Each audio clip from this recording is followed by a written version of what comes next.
Warahmatullahi wabarakatuh. Jumpa lagi dengan saya Ahes Ngadi. Kali ini saya akan membahas tentang beberapa protes atau kritikan dari pakar pendidikan ataupun dari beberapa guru. Wajarlah kalau perubahan-perubahan pengumuman seperti ini menimbulkan eh, kritik dan protes. Sebelum saya akan melanjut berita ini, saya mohon di like, subscribe, dan share jika video ini bermanfaat. Jadi Bapak Ibu, saya melansir dari gpnn.com, pengumuman P3K Guru tahap 2 berubah-ubah. Nurbaiti, jangan-jangan ada permainan. gpnn.com Jakarta Ketua Forum K2 DKI Jakarta Nurbaiti mempertanyakan keseriusan pemerintah dalam rekrutmen P3K Guru di tahap 2. Sebab dia heran karena hanya dalam 3 hari terhitung 16 sampai 18 Desember 2021 muncul 2 pengumuman kelulusan P3K Guru tahap 2 yang berbeda-beda. Bu Nur, panggilan akrab Nurbaiti, menilai sikap terburu-buru Kemendikbudristek ini tentu akan mengurangi kepercayaan publik terhadap instansi yang dipimpin Mendikbudristek Nadiem Anwar Makarim.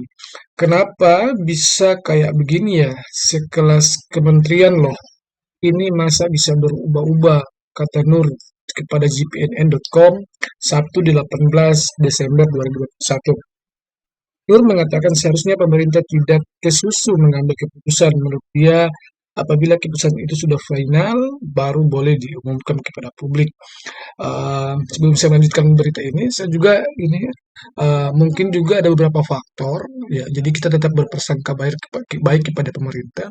Jadi kemarin juga hampir semua sebagian besar yang memiliki afirmasi K2 dan honor kategori 2 dan 315 itu tidak terbaca afirmasinya di pengumuman di tanggal 16 kemarin. Mungkin itu salah satu alasan ketika masih akan diolah, ataupun mungkin ada kebijakan lain, misalnya ada optimalisasi eh, formasi ataupun akan diselesaikan di tahap 2 ini, kemudian sisanya di tahap 3 atau bagaimana, nanti kita tunggu saja eh, informasi resmi dari Kemendikbud. Lanjut, dia mengingatkan keputusan yang sudah dipersiapkan dengan baik saja kadang masih banyak pihak yang memberikan komplain, apalagi yang terburu-buru.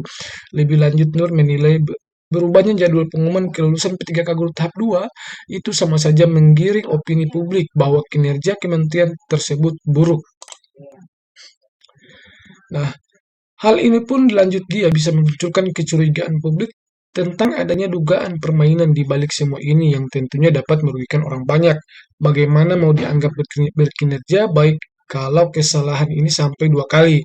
Tahap 1 berubah, tahap 2 berubah, terus mau sampai tahap 3 juga nanti berubah. Aneh seharusnya, serunya. Nur yang dikenal sebagai pejuang honor kategori 2 ini terlihat sepertinya ada ketidakharmonisan antara Kemendikbudristek dan Panselnas dalam rekrutmen P3K Guru. Kenapa keputusannya tidak sama? Ya, karena kurang koordinasi. Ya, jadi Bapak Ibu guru CASN P3K yang lulus di tahap 1 maupun di tahap 2 tetap kita berprasangka baik meskipun ada beberapa kendala yang sering mengecewakan kita tentunya, apalagi Bapak Ibu guru yang sudah lulus. Namun kita tetap berprasangka baik, semoga ada hal-hal baik sehingga menimbulkan kebijakan penundaan ini.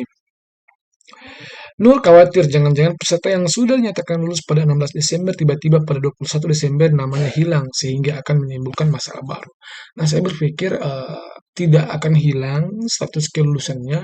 Ya, mungkin juga ada apa namanya? Ada kejutan untuk yang tidak dapat formasi akan dapat formasi. Nur menyatakan pada Jumat 17/12 kemarin, dia sempat melihat ekspresi para guru honor K2 usai pengumuman yang dilakukan Kamis 16 Desember. Mereka senang dan menangis bahagia karena lulus formasi P3K. Lalu ada berita di UBA 21 Desember, mereka bilang, aduh Bu, kami jadi khawatir, hilang nggak ya namanya di daftar peserta yang lulus formasi, berubah nggak ya, terang Nur Baiti. Jadi Bapak Ibu guru ASN P3K, kita terus berdoa dan berprasangka baik. Kemendikbudristek dan Panselnas sudah bekerja semaksimal mungkin. Nanti ini akan menjadi evaluasi bagi mereka. Tentunya meskipun ada firasat-firasat buruk dari kita, namun kita kembalikan lagi. Tentu ini awal dari rekrutmen P3K, sudah sewajarnya banyak kendala dan masalah. mungkin karena data atau apa, ya kita tetap berprasangka baik. Semoga Bapak Ibu semua lulus, saya doakan dan cepat-cepat untuk mendapatkan NIP P3K. Terima kasih. Assalamualaikum warahmatullahi